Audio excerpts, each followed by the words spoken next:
wabarakatuh. Waalaikumsalam warahmatullahi wabarakatuh. Perkenalkan, saya Dr. Billy, dokter yang pada sore hari ini dengan Mbak siapa?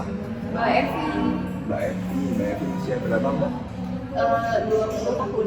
20 tahun. Pekerjaan sebagai apa? Mahasiswa.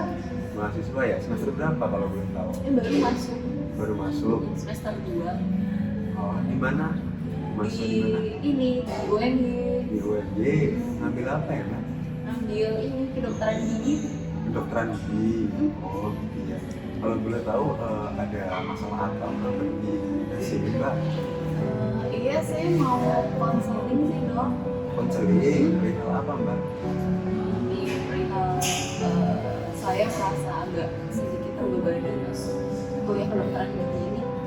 Oh, gitu ya. Jadi nanti silahkan Mbak Evi bercerita sesuai dengan apa yang dialami. Insya Allah saya akan menjaga rahasia-rahasia apa yang dari cerita Mbak Evi itu semua. Apakah Mbak Evi bersedia untuk mulai bercerita? Iya, bersedia. Oke, jadi sebelum mulai bercerita, alangkah baiknya Mbak Evi dan saya mengucapkan Bismillahirrahmanirrahim terlebih dahulu. Bismillahirrahmanirrahim. Ya Mbak Evi, bisa dimulai sekarang ya. Iya. Itu dari masalah yang dihadapi sama Mbak Evi itu sendiri, bagaimana perasaan Mbak Evi saat menghadapi masalah itu? Gimana ya dok, saya 3 bulan ini pikirannya rada gak karuan, pengen nangis, pengen apa ya, rasanya khawatir aja gitu, pengen emosi terus gitu, sampai susah tidur. Susah tidur ya berarti, jadi rasa emosi, susah tidur itu diawali karena ada stres apa Mbak? Atau mungkin problem apa? Jadi gimana ya dok, saya kan baru diterima ya di kedokteran gigi. Ini juga baru jalan baru beberapa semester, baru 2 semester gitu. Nah sebenarnya saya sendiri nggak terlalu pengen untuk kuliah di kedokteran gigi ini. Saya tuh cuma disuruh sama orang tua. Selama ini saya ngikuti maunya orang tua saya aja, mau jurusannya apa gitu. Terus memang kata orang tua saya kan jurusan ini salah satu yang menjanjikan masa depan yang bagus gitu ya. Ya udah saya nurut aja gitu. Tapi kok setelah saya masuk saya merasa agak sedikit kesulitan mengikuti gitu dari bidang akademik ini. Akhirnya saya jadi takut sendiri, takut nggak lulus, takut segala macamnya lah dok gitu. Jadi yang ditakutkan Mbak Evi itu seputar itu ya. Kalau boleh tahu harapan apa dari Mbak Evi setelah mengikuti konseling dengan saya? Setelahnya apa harapannya? Saya sih jujur aja cuma pengen ada solusinya gitu ya, solusi dari masalah saya pengen keluar dari sini tuh udah punya solusi, jadi saya lebih tenang aja. Berusaha lebih tenang ya harapannya ke depan ya. Jadi setelah ini Mbak Evi akan ada 3 sesi yang akan kita lakukan. Yang pertama yaitu katarsis, di mana Mbak Evi dapat meluapkan emosi, perasaan ataupun masalah-masalah tadi bisa diutarakan dengan jelas dengan saya, dengan harapan dapat plong masalahnya bisa lebih turun. Ada 3 cara dari katarsis ini. Yang pertama bisa dengan ngobrol secara verbal, yang kedua yaitu menggunakan tulisan, bisa dengan menulis, saya akan menyediakan kertas, dan yang ketiga bisa dengan aktivitas. Mbak Evi pilih yang mana untuk meluapkan perasaan dan juga masalah dan emosinya? Mungkin verbal aja ya, ngobrol biasa biar lebih gampang. Verbal aja ya, silahkan Mbak Evi. Ya jadi saya ini selama ini hidup itu harus sesuai sama apa kata orang tua. Mungkin karena saya terlalu biasa dikasih track begitu sama orang tua ya, jadi saya terlalu bergantung sama keputusan orang tua, dan kebetulan selama ini saya bisa mengikuti itu tanpa ada kendala gitu. Nah memang orang tua ini kan apa ya, kalau bisa dibilang pengen banget anaknya itu jadi nakes gitu. Nah kebetulan juga di keluarga kami belum ada yang dokter gigi. Akhirnya orang tua saya menyarankan saya, mungkin lebih tepatnya mengarahkan saya ya ke kedokteran gigi gitu. Nah saya sih karena selama ini saya hidup menurut mereka, jadi saya iya aja gitu. Dan kebetulan juga saya bisa masuk fakultas ini, tapi ternyata tidak sesuai dengan ekspektasi saya. Dan karena saya selama ini sudah terbiasa apa ya, kayak lancar-lancar aja gitu kehidupannya, giliran di sini saya agak kaget karena ternyata sesibuk itu saya jadi tidak bisa memanage waktu dengan baik. Akhirnya saya persiapkan sendiri gitu.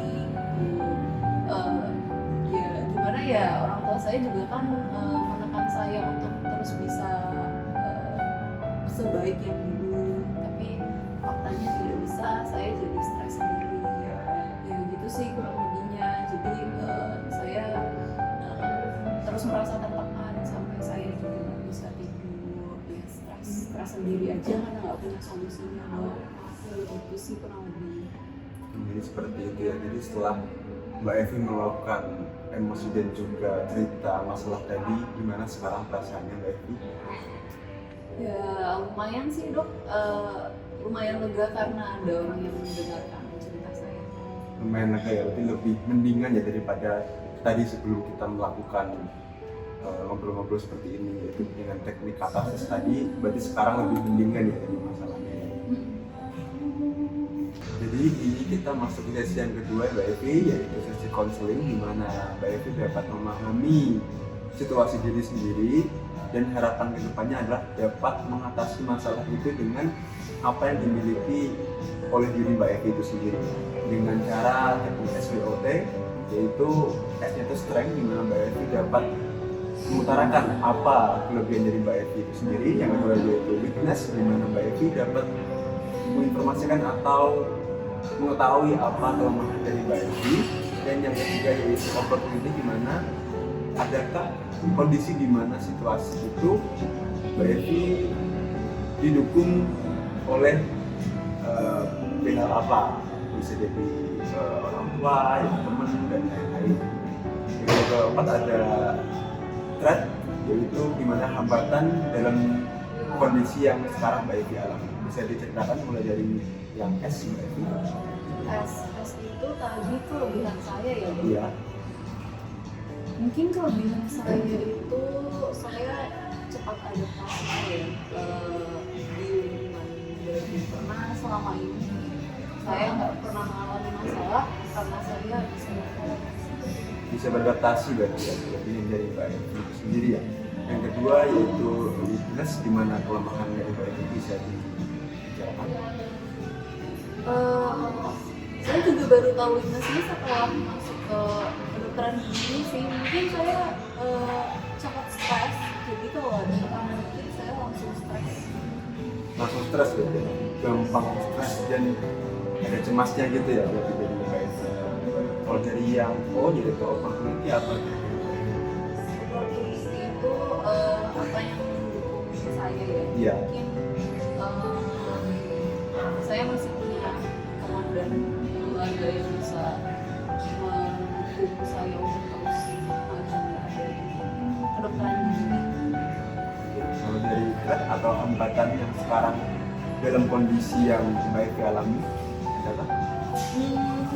Mungkin karena waktunya ya terlalu padat, terlalu banyak kegiatan, jadi saya nggak bisa baik. Yang bagian yang baik dari yang kepadatan jadwal dari kedokteran gigi itu yang bikin Mbak Evi jadi terhambat seperti sekarang ini ya, di dalam masalah ini kan.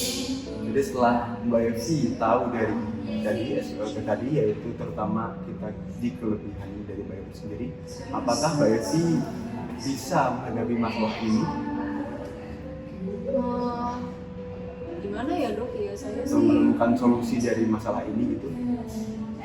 kalau solusi mungkin saya cuma bisa ikhtiar semampu saya aja. Saya ikhtiar semampu.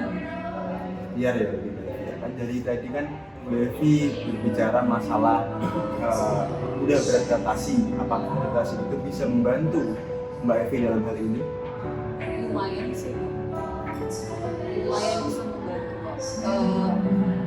Jadi apa ya, saya selalu berusaha untuk beradaptasi di setiap situasi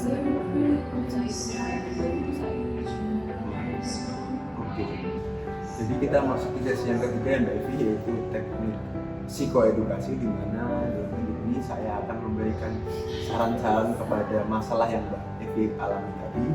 Yang pertama kan bisa dengan cara teknik relaksasi, yaitu di mana Mbak Evi ketika merasa cemas atau merasa udah nggak bisa ngapa-ngapain, merasa udah tersyok-syok, itu bisa dengan teknik relaksasi, yaitu dapat menarik nafas dalam-dalam dan menghembuskan. Itu bisa dilakukan 3 kali. Itu dapat meringankan beban-beban yang dialami oleh Mbak Evi itu sendiri.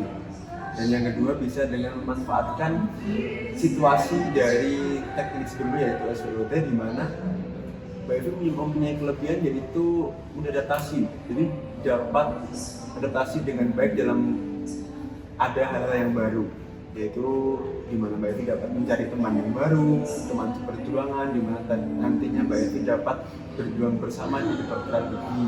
Dan yang kedua itu Mbak Evi dapat support penuh dari sahabat-sahabat non kedokteran gigi pun maupun kedokteran gigi, dan juga keluarga dengan sangat penuh supportnya kan. Itu dapat dimanfaatkan oleh Mbak Evi, di mana ketika ada masalah dapat telepon mereka, di mana ketika Mbak Evi sudah bercerita tentang masalah Mbak Evi, itu dapat segera teringankan ketika sudah bercerita dengan keluarga maupun sahabat.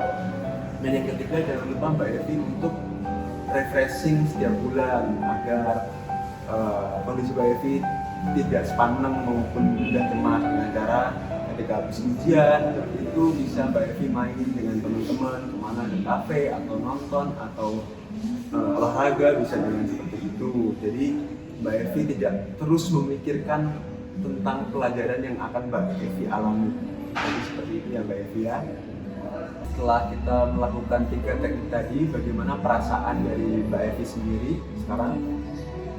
Saya lebih lega ya, karena saya sudah cerita banyak, terus sudah menemukan solusinya. Jadi saya punya sedikit pandangan apa yang harus saya lakukan kalau nanti stres lagi. Jadi sekarang udah lebih mendingan daripada tadi sebelum kita melakukan 3 teknik tadi kan, sebelum kita konseling dan ngobrol-ngobrol seperti ini.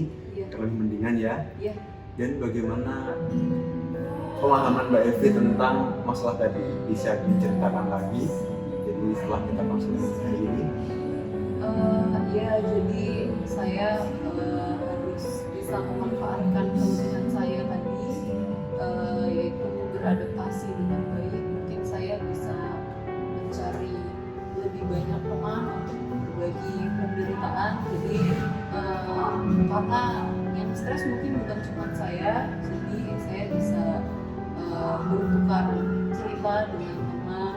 Lalu saya juga disupport oleh orang tua, jadi saya harus sering-sering komunikasi sama orang tua juga. Terus saya bisa refreshing kalau sudah otaknya sudah mulai stres. Lalu saya mungkin kalau ingin meredakan stres, saya bisa melakukan teknik pernafasan relaksasi. Ya, benar sekali. Jadi Mbak Evi sekarang sudah paham ya bagaimana cara mengatasi masalah-masalah tadi. Jadi baik, bisa diakhiri ya pertemuan sesi konseling hari ini. Bisa kita ketemu lagi 2 minggu lagi, bisa Mbak Evi, untuk supaya saya bisa tahu perkembangan dari Mbak Evi. Bisa. Baik, kita akhiri ya. Terima kasih. Wassalamualaikum warahmatullahi wabarakatuh.